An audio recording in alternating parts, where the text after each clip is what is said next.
Welcome back. Aniruddhsinh જાડેજાને વધુ એક ઝટકો। અમિત ખૂંટ આપઘાત કેસમાં આગોતરા જામીન નામંજૂર। અનિરુદ્ધસિંહ રીબડાની મુશ્કેલીમાં વધારો થશે। ગોંડલ તાલુકા પોલીસમાં નોંધાયો છે ગુનો। ચાર્જશીટમાં અનિરુદ્ધસિંહના ફરાર દર્શાવાયા છે। વધુ એક ઝટકો અનિરુદ્ધસિંહ રીબડાને મળ્યો છે। અમિત ખૂંટ આપઘાત કેસમાં આગોતરા જામીન નામંજૂર થયા। અનિરુદ્ધસિંહ રીબડાની મુશ્કેલીમાં ઓર વધારો। ગોંડલ તાલુકા પોલીસમાં ગુનો નોંધાયો છે। ચાર્જશીટમાં અનિરુદ્ધસિંહના ફરાર દર્શાવવામાં આવ્યા છે। તો આ તરફ સરકારના માફીના નિર્ણયને હાઈકોર્ટે રદ કર્યો છે। 4 અઠવાડિયામાં અનિરુદ્ધસિંહ રીબડાને સરેન્ડર કરવા માટે હાઈકોર્ટનો હુકમ।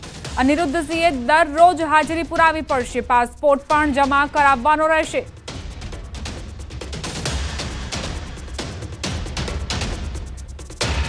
સમાચારોમાં આગળ વધીએ। રખડતા શ્વાનો અંગે સુપ્રીમ કોર્ટના ચુકાદાને રાજકોટની જનતાએ પણ આવકાર્યો છે। સુપ્રીમ કોર્ટ દ્વારા જે છે શ્વાનને લઈને એક મહત્વનો ચુકાદો આપવામાં આવ્યો છે।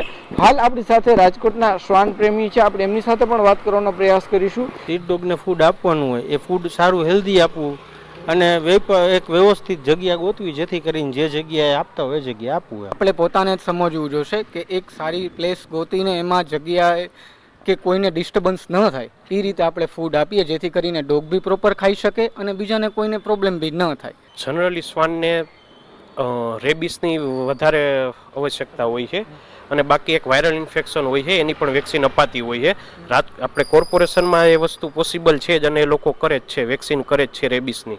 વેક્સિન આપવાથી ફાયદો એ હોય છે કે માનો કે તમને કોઈ ડોગે બાઇટ કર્યું તો તમારે વેક્સિન ઓછી લેવી પડે। ચુકાદો ખરેખર આ રીતનો હોવો જોઈએ, કારણ કે યોગ્ય રીતે વેક્સિનેશનને જો આ તેને ડોગને થયેલું હોય તો અધર કોઈ આપણે છે કે અધર કોઈને છે કોઈ કારણોસર બાઇટ કે થઈ હોય તો આપણે જે આપણી વેક્સિન કે લેવી પડતી હોય તે ઓછી માત્રામાં ના તેને લેવા દે અને સેફ સાઇડ રહી।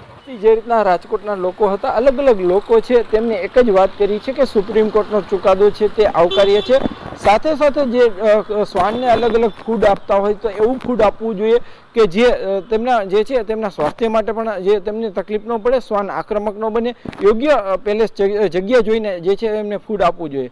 હાર્દિક જોશી, ન્યૂઝ 18 ગુજરાતી, રાજકોટ।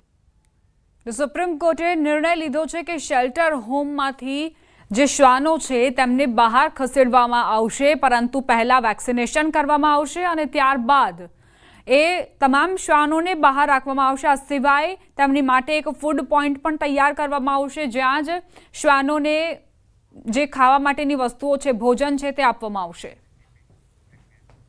સુરેન્દ્રનગર જિલ્લાના થાન તાલુકાના તરણેતર ખાતે યોજાતા તરણેતરના મેળાને ગણતરીના દિવસો બાકી છે।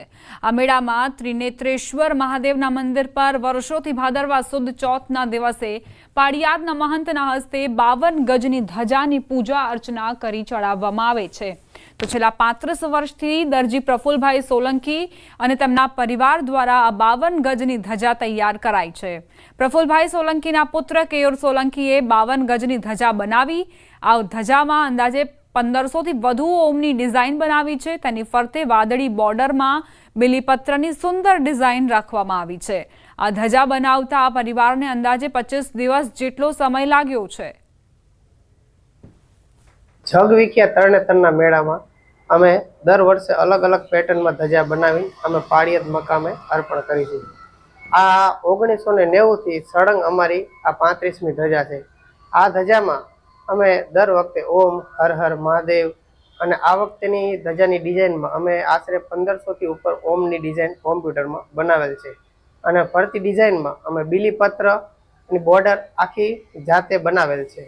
આ ધજામાં આશરે અમારે 22 દિવસનો ટાઈમ લાગેલ છે। લગભગ 90 સાલથી એક જ ધારે ધજા બનાવી અમે પાળિયાદ મહંતને અર્પણ કરી છે અને એની પૂજા કરે, સિદ્ધ કરે, પછી દર વર્ષે તરણેતર ધજા ત્યાં ચડે છે। એટલા વર્ષોથી 18 ધજા મેં બનાવી।